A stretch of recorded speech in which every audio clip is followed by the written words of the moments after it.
दोस्तों काफी बड़ी अपडेट निकल कर आ रही है बिहार राजस्व कर्मचारी भर्ती को लेकर। आपको बता दें बिहार राजस्व कर्मचारी में बिहार एसएससी के द्वारा काफी बड़ी बहाली निकाली गई है इंटरमीडिएट पास कैंडिडेट के लिए। पुराने नोटिफिकेशन के अनुसार राजस्व कर्मचारी के लिए जो कैंडिडेट आवेदन करते हैं उनके लिए सिर्फ बोला गया था कि इंटरमीडिएट क्वालिफिकेशन आपकी होनी चाहिए, लेकिन अभी आपकी जो नई नोटिफिकेशन आई है, इसकी जो भी नई नियावली आई है, इसमें कुछ संशोधित किए जा रहे हैं जो जानना आपके लिए बेहद जरूरी है। अगर आप नहीं समझेंगे तो आगे चलकर आपको सिलेक्शन प्रोसेस में काफी ज्यादा ही परेशानी होगी, क्योंकि देखिए बहुत सारे ऐसे पोस्ट है जहां पर आपको वांछनीय योग्यता में कंप्यूटर की जानकारी बोली गई है। बहुत सारे ऐसे पोस्ट है जिसमें आपको बताया गया है कि तकनीकी योग्यता में आपकी कंप्यूटर की जानकारी मांगी गई, मतलब कंप्यूटर चलाने की ज्ञान होनी चाहिए, टाइपिंग की ज्ञान होनी चाहिए, ये सब बोला गया था। लेकिन राजस्व कर्मचारी में आप जानते होंगे ये काफी बड़ी संख्या में ये बहाली है, क्योंकि पूरे बिहार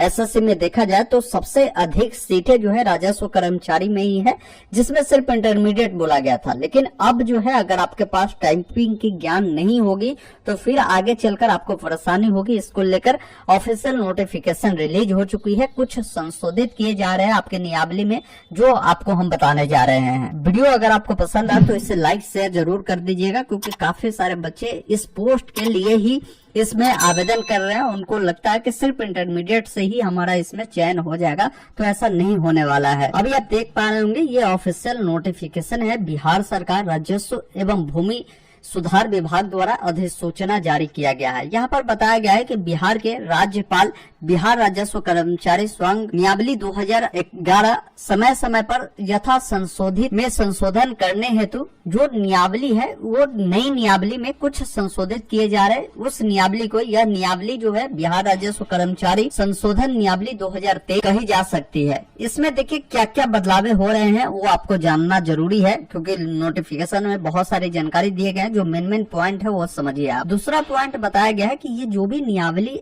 अभी लग रही है इसका जो विस्तार संपूर्ण बिहार राज्य में होगा। और तीसरा पॉइंट बताया गया कि यह तुरंत प्रवृत्त होगा, मतलब ये जो नियावली आपकी बदलाव हो रही है ये तुरंत लागू हो रही है। इन बातों को ध्यान रखिएगा। अब इसमें सबसे पहला बदलाव ये हुआ है कि जो बिहार राजस्व कर्मचारी के पदों पर पहले से ही कार्यरत जो कर्मचारी रहे होंगे, जिनकी मान लीजिए सेवा काल की जो अवधि है अभी बची थी लेकिन उनका मृत्यु हो चुका था, तो उनके जो भी आश्रित होंगे, आश्रित का मतलब उनके जो भी परिवार के जो भी सदस्य होंगे, बेटा पोता ये सब जो भी होंगे, इनको सीधी भर्ती हेतु उपलब्ध रिक्त पदों के विरुद्ध अपेक्षित मापदंड पूरा करने पर अनुकंपा के आधार पर नियुक्ति हेतु विचार किया जा सकेगा, जो कि पहला संशोधित है। दूसरा संशोधन, इसमें सबसे बड़ा बदलाव जो आप बोल सकते हैं ये किया गया, बिहार राजस्व कर्मचारी स्वर्ग नियावली 2011 समय पर यथा संशोधित के नियम 10 का संशोधन जो है वो किया जा रहा है। संशोधन क्या हो रहा है तो समझिए, यहाँ पर क्लियर बताया गया है कि राजस्व कर्मचारियों को सेवा संपुष्टि हेतु निम्नलिखित परीक्षा उत्तीर्णता प्राप्त करना अनिवार्य होगा। मतलब ये जो परीक्षा है कंपलसरी किया गया है। वो परीक्षा कौन से है तो नीचे बताया गया है कि मंत्रिमंडल सचिवालय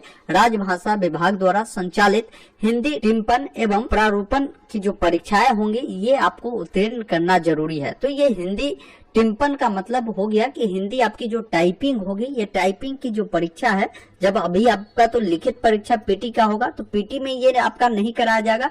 जो कैंडिडेट जब पीटी क्वालिफाई कर जाएंगे, जब आपकी मेंस होगी, उस समय आपको हो सकता है ये टाइपिंग की जो स्किल है ये देखा जाएगा। इन बातों को ध्यान रखिएगा। तो पहला आपने समझा कि आपका टाइपिंग टेस्ट लिया जाएगा। दूसरा जो होगा कंप्यूटर सक्षमता जांच जो परीक्षा होती है, कंप्यूटर के जो ज्ञान होगी, जिसमें आपको MS ऑफिस के ज्ञान, एक्सेल के ज्ञान, ये सब जो भी है वो आपको देखा जाएगा। तो अब आप सभी कैंडिडेट के लिए देखिए ज्यादा समय नहीं है। आप लोग क्या करें कि कंप्यूटर कहीं ना कहीं से आप सीखे, क्योंकि कंप्यूटर सीखना बहुत जरूरी है। क्योंकि बिहार में अब जितने भी बहाली आएगी, चाहे बिहार के अलावे भी अगर आप केंद्र लेवल की भी बहाली के लिए अप्लाई करेंगे तो कंप्यूटर की ज्ञान मांगी ही जाएगी, क्योंकि हर डिपार्टमेंट अब जो है डिजिटल होता जा रहा है। कॉपी पेन वाला जो काम है वो बंद होता जा रहा है। सारा चीजें जो है एंट्री जो होती है ऑनलाइन हो रही है, कंप्यूटर पे हो रही है। तो ये चीज अगर आप सीखे नहीं रहेंगे तो कैसे किसी भी विभाग में जाएंगे तो कैसे काम करेंगे। टाइपिंग की ज्ञान ही नहीं रहेगी।